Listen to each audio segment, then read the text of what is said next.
Prince Harry and Meghan Markle's trip to Jordan has naturally sparked a lot of controversy. When does anything they do not spark controversy? But it's also stirred up a lot of questions, kicked up a lot of rumors, and sparked criticism. And the optics here really do matter when it comes to these wannabe pretend royals who quit the job years ago versus the real working royals in the image of the monarchy. It does matter. It is an important distinction to make, and the lines for some people evidently have blurred. Here's what people want to know.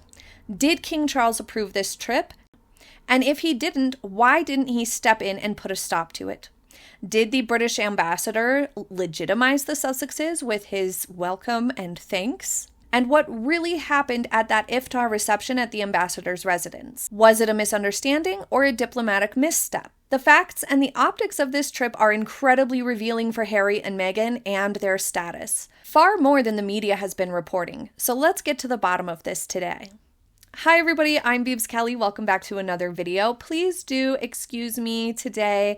I am dealing with a pretty severe injury to my upper back, so I have to sit super still and try not to move my neck or my shoulders or lift my arms. So I'm a little stiff and I've got my pink pillow behind me. So I apologize for any, weird vibes. That's what's going on. But let's just move on. So in today's video, we're going to break down all the controversy surrounding Prince Harry and Meghan Markle's recent visit to Jordan, which they have declared a humanitarian trip. Let's examine if that label really fits. Plus, the truth behind whether King Charles III approved or backed this trip and his decision not to interfere, which has made a lot of royal watchers quite irritated. We're also going to unpack the British Embassy's involvement and that awkward Iftar reception situation. Finally, we're going to examine what this trip actually did to the Sussexes' public image, especially as they attempted to frame it with more legitimacy than it truly had, and why that matters. Before we dive in, I would like to invite you to subscribe if you have not yet already. Please do click the like button, hype this video, and leave me a comment down below. So in our last video about the Jordan trip, I will link it for you, we discussed in depth how this trip is a massive downgrade to the 2024 publicized vacations to Colombia Nigeria.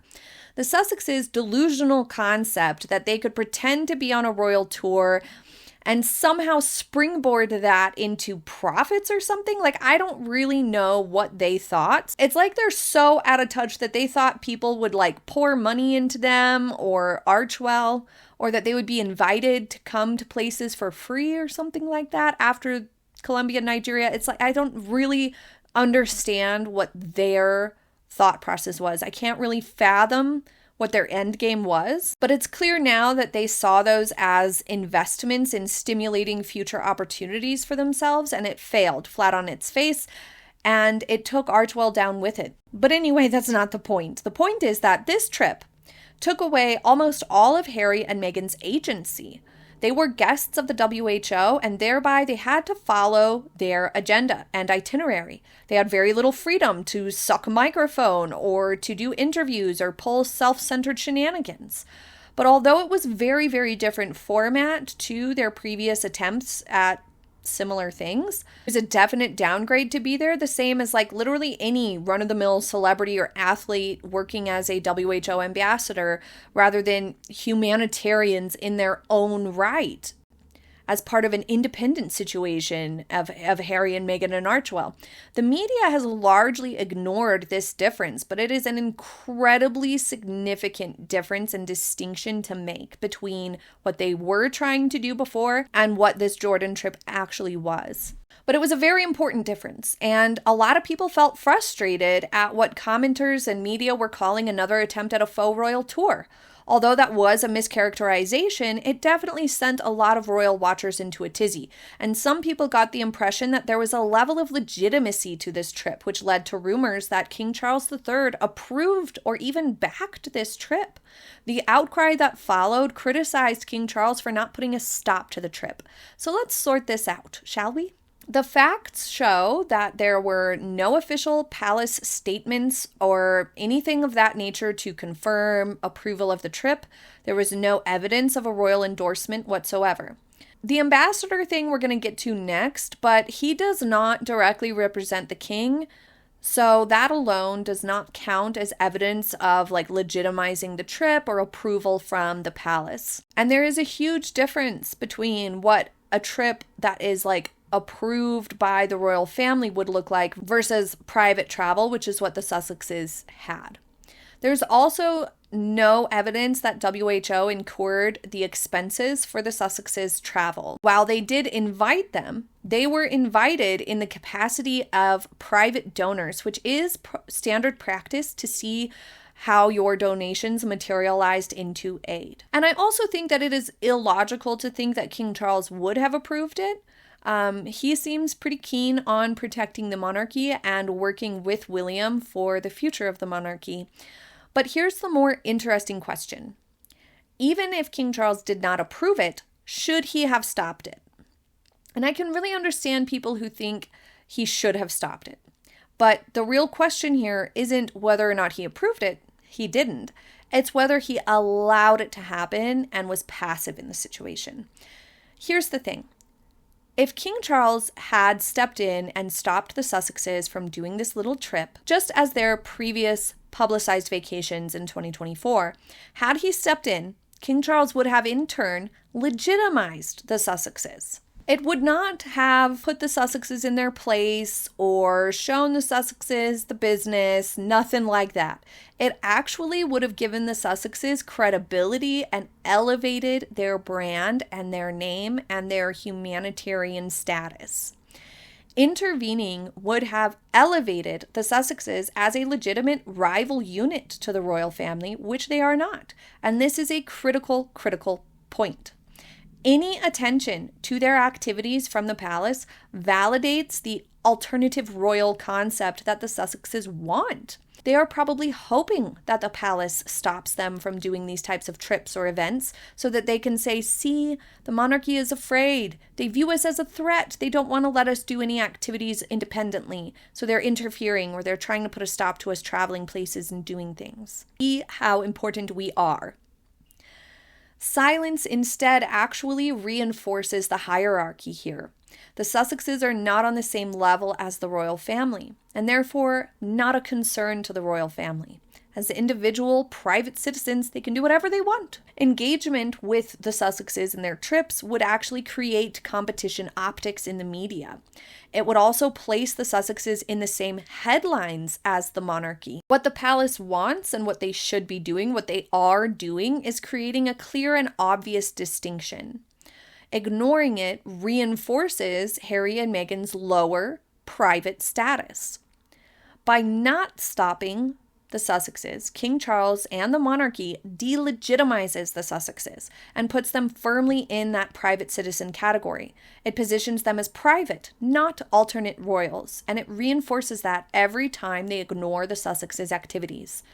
So they certainly made the right move by not putting a stop to the Sussexes' shenanigans. In fact, they should really, quite frankly, never interfere in any of the Sussexes' private shenanigans because they are just that, private stuff.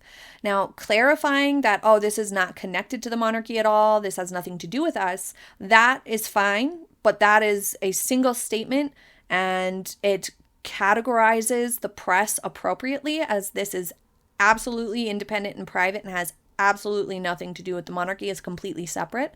And that's all that needs to happen every time the Sussexes are doing things, even with their upcoming Australia trip. The monarchy, the royal family, needs to make it clear and obvious that that is a private situation and has nothing to do with them and is not legitimate in any way, shape, or form. So, given that the palace stayed silent, the next question is, why did the British Embassy appear to engage at all? This really did cause confusion and actually fueled a lot of the rumor of this approval of the trip that floated about. Here is the facts. Philip Hall is the UK ambassador in Jordan. He was involved with the World Health Organization situation that they planned with the Sussexes in Jordan because the US ambassador wouldn't have made sense to be involved because the US has recently withdrawn from WHO, so it wouldn't make sense for them to be involved. But one of them, either the UK or the US ambassador, would have been involved in this trip no matter what, because you had US and UK citizens traveling to do something that was going to be publicized, sort of high profile individuals here. I know they are just infamous, but they are high profile. And it's standard diplomatic procedure protocol for high-profile citizens to have access to an ambassador or be connected with an embassy in a consular sort of a role. So Philip Hall's involvement made sense because a U.S. ambassador wouldn't have made sense in that situation, and somebody needed to be there to provide that consular role for them. His quote thanking them was super brief and super standard, and it also drew attention to the UK's massive contributions in aid that far exceeded the Sussexes in terms of Jordan humanitarian initiatives. It also showed control of the situation. I know a lot of people saw it as like an endorsement, but I viewed it a little bit more like they were being supervised by the embassy, that they were being allowed to operate under their supervision, not willy-nilly or with any degree of power, that the situation was under control and under some sort of UK control and supervision. During the trip, Philip Hall said the comments that circulated in the media at the round table while he was amongst other diplomats. So he thanked Harry and Meghan for their support of humanitarian efforts with the WHO, but crucially, it was a personal diplomatic remark, not an official royal or governmental endorsement, but also, like I said, it was in the company of a lot of other diplomats. So it served a greater purpose than just specifically targeting the Sussexes, and it wasn't directly to the press, though the press was there. So the important distinctions to clarify here are that there is a huge difference between courtesy and endorsement, and presence versus sponsorship, which brings us to the moment that sparked the loudest reaction from the public, which was the Iftar reception. The invitation from the British ambassador for the Iftar reception was to Dr. Tedros and some of the other diplomats who were at that round table. It was not to the Sussexes specifically. The Sussexes attended as Dr. Tedros' guest. They were not directly invited by the ambassador.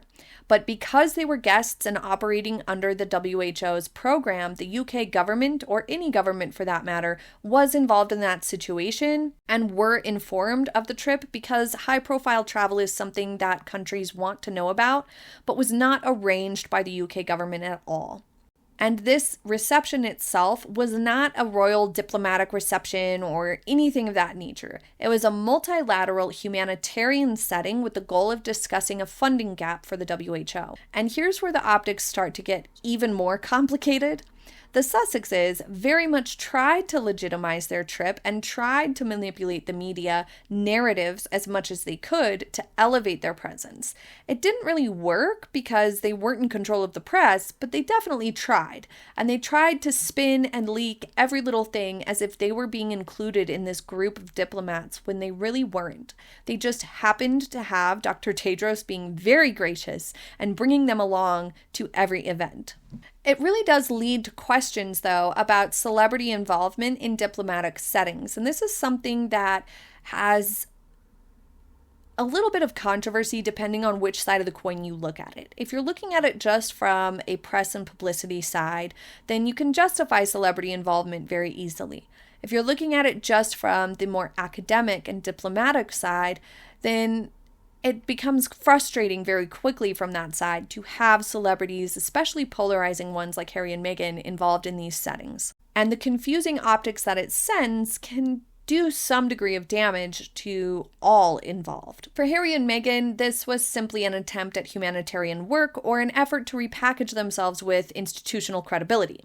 But the important question here is, how did that actually land with the public? Obviously not well. They were heavily criticized.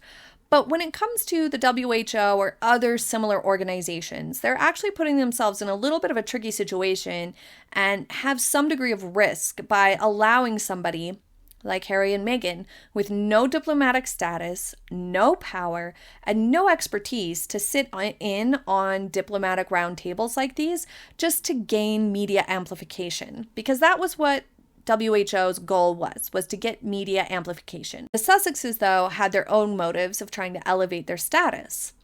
For WHO, this actually runs the risk of diluting their legitimacy. If you don't have the power to sign a treaty or deploy a military or pass a national budget, what are you actually doing at a table with people who do have that power? From a strictly traditional diplomatic perspective, their value is near zero because they lack sovereign authority. However, from the WHO's strategic perspective, they are viewed as multipliers. It's a situation where their donation, although it was tiny compared to a government grant, can solve some smaller specific issues until larger funding can be completed. But the risks are really, really high. The Sussexes' lack of status and controversial image, paired with the complete lack of expertise or depth of knowledge on this very real humanitarian issue, might be frustrating to career diplomats and experts who are doing the daily work. Though they may be thankful for the Sussexes' donation, career diplomats and experts may be less pleased to be sharing a round table and being lectured on red tape by the Meg who everyone in that room knew was powerless to help. If Harry and Meghan's presence doesn't in the longer term lead to a tangible increase in state funding, then the round table will be dismissed as a photo op and incredibly hollow, and it can actually end up damaging WHO's reputation for serious data-driven work in the long run. For the Sussexes, however, it was really a mooching exercise. They got to appear as though they rubbed elbows with diplomats and were doing important things. In reality, the WHO operates with a biennial budget of nearly $7 billion. The Sussexes' grant of like $200K to the WHO was next to meaningless. But for WHO, this all came down to the value in getting seen. And that's why they tightly controlled the media. They were very aware of the Sussex reputation, otherwise they would have or could have structured the visit differently. The bottom line here is that the Sussexes didn't buy a seat with like a large or significant donation. Instead, they were invited because they are part of a broader WHO PR campaign to prove the organization can survive and attract new money in a post-US funding landscape and court private funders. The whole point of this was to try to draw in more private funding. Critics of Harry and Meghan's presence in Jordan and with the WHO say that they were overreaching. Supporters of the Sussexes framed it as global statesmanship, but neither are really true. Harry and Meghan had no reach and there was no statesmanship. They were PR tools for who? They were being used, essentially. No matter what they said and how they tried to frame it, this whole debacle and the controversies surrounding it, I think really came down to the media ignoring the pivotal difference between their 2024 publicized vacations and this completely different dynamic in Jordan. And when we zoom out and we look at it retrospectively, we can see that King Charles ignoring this situation further reduced this particular trip and activity for the Sussexes into a very unimportant status. We also noticed that James Holt was there, and it tells me that this visit was likely organized back in September when they initiated their donation to WHO, and James was probably the contact for Dr. Tedros' team communicating the itinerary. Remember, it was the WHO's team that organized all this and planned all this, and the Sussexes were essentially given a schedule to follow. So James may have been the contact for all of this, and part of his exit was agreeing to follow through with this trip since he knew the plans. But most importantly, by refusing to interfere, King Charles avoided elevating this into a constitutional moment, into any sort of a legitimate status. The more he ignores them, the more he reinforces their private status and delegitimizes any delusions of royal competition that the Sussexes still cling to. In the end, his silence actually spoke louder than any statement could have. It put the Sussexes exactly in their place. We have an upcoming video covering more of the fashion and some additional controversies from the Jordan trip, including Harry's fumble on TV, so be sure you're subscribed so you do not miss it. But please do keep in mind, I am going at a snail's pace right now due to my injury, so it's going to be a little slower getting these videos out. I do apologize. Thank you for being here. Thank you for watching this video, even though it's late, and I hope you have a happy day ahead. I'll see you next time. Bye!